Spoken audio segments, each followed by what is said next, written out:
অনেক বেশি। আবু হুরায়রা রাদিয়াল্লাহু তাআলা আনহু থেকে বর্ণিত, রাসূলুল্লাহ সাল্লাল্লাহু আলাইহি ওয়াসাল্লাম বলেছেন, 3 মসজিদ ব্যতীত আর কোনো পবিত্র স্থানে যাওয়ার উদ্দেশ্যে যেন সফর করা না হয়। সে 3টি মসজিদ হচ্ছে মক্কার মসজিদে হারাম, মদিনার মসজিদে নববী এবং জেরুজালেমের মসজিদে আকসা। রাসূলুল্লাহ সাল্লাল্লাহু আলাইহি ওয়াসাল্লাম আরো বলেছেন, মসজিদে হারাম ব্যতীত আমার এই মসজিদে নামাজ অন্যান্য মসজিদের নামাজ থেকে 1000 গুণ উত্তম। এভাবে মসজিদে নববীকে আল্লাহ রাব্বুল আলামিন অনেক মর্যাদা দিয়েছেন, আর মদিনাও হয়েছে মর্যাদাবান। রাসূল পাক সাল্লাল্লাহু আলাইহি ওয়াসাল্লাম বলেছেন, মদিনার বালুতে সকল রোগের নিরাময় রয়েছে। মদিনায় অনেক খেজুর বাগান রয়েছে। এর মাঝে আজওয়া খেজুরের রয়েছে বিশেষ বৈশিষ্ট্য। নবী মুহাম্মদ সাল্লাল্লাহু আলাইহি ওয়াসাল্লাম বলেছেন, যে ব্যক্তি সকালবেলা 7টি আজওয়া খেজুর খায়, ওই দিন কোনো বিষ ও জাদু তার ক্ষতি করতে পারবে না। অন্য হাদিসে এসেছে, রাসূল পাক সাল্লাল্লাহু আলাইহি ওয়াসাল্লাম বলেছেন, মদিনার প্রবেশ পথ সমূহে পাহারাদার ফেরেশতা নিয়োজিত আছে, সেখানে মহামারী ও দাজ্জালের প্রবেশ অধিকার নেই।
আল্লাহ পাক তার আপন কুদরতে মদিনাকে নিরাপদ শহরে পরিণত করেছেন। ইতিহাসের পাতায় পাতায় যার প্রমাণ মেলে। হিজরি 578 সালে ভূমধ্য সাগরীয় অঞ্চলসমূহে যুদ্ধের দামামা বেজে ওঠে। ক্রুসেডাররা মদিনার আশেপাশে রাষ্ট্রসমূহে এসে জড়ো হয়। এ সময় মুসলমানরা আরব উপত্যকায় এদের রুখতে দৃঢ় প্রতিজ্ঞ হয়। দিগ্বিজয়ী সেনাপতি সালাউদ্দিন আইয়ুবী নেতৃত্বে মুসলিম মুজাহিদগণ ক্রুসেডারদের পর্যুদস্ত করে। এভাবে মদিনা খ্রিস্টানদের হাত থেকে রক্ষা পায়। 654 হিজরির রজব মাসে মদিনার পূর্ব প্রান্তে এক বিশাল আগ্নেয়গিরি থেকে অগ্নুৎপাত হয়। অগ্নুৎপাতের ফলে নির্গত উত্তপ্ত লাভা মদিনার দিকে নদীর স্রোতের ন্যায় প্রবাহিত হয়। কিন্তু মহান আল্লাহ রাব্বুল আলামিনের অশেষ মেহেরবানিতে সে লাভা গতি পরিবর্তন করে অন্যদিকে প্রবাহিত হয়ে যায়। এই লাভা নির্গমন ও প্রবাহ 3 মাস ধরে অব্যাহত ছিল। সময়ের আবর্তে মদিনা এমন অনেক দুর্যোগ অতিক্রম করেছে। উসমানীয় শাসনামলে মদিনা নিরাপত্তার জন্য চারিদিকে উঁচু প্রাচীর নির্মাণ করা হয় এবং স্থানে স্থানে সেনা সমাবেশের জন্য দুর্গ তৈরি করা হয়।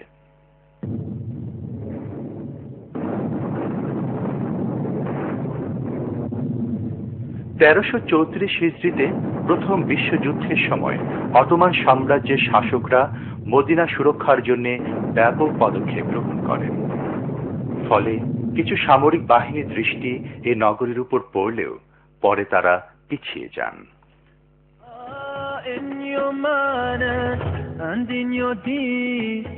All the prophets you did exceed in your manners and in your deeds.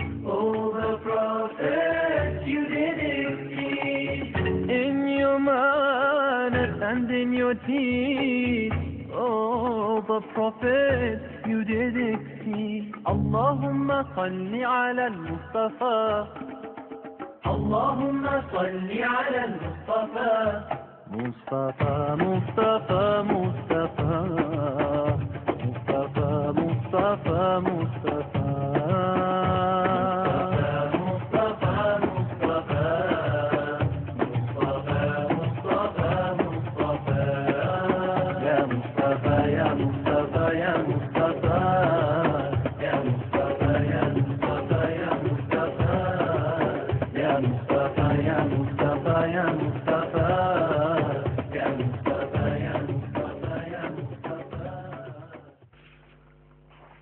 Medina Munawwara বিশ্ব মুসলিম ভ্রাতৃত্বের সেতু বন্ধন হিসেবে কাজ করছে। আজও লাখো লাখো মুসলমান ছুটে আসেন এখানে। জাতি ধর্ম বর্ণ নির্বিশেষে সবাই সিক্ত হন নবীর প্রেমে, যা আরো উজ্জ্বলভাবে ধরা পড়ে পবিত্র হজ ও রমজান মাসে। এখানে নেই কোনো ভেদাভেদ, সবাই একই রসুলের উম্মত, আর তাই সবাই আশ্রয় নিয়েছেন মসজিদে নববীর ছায়াতলে।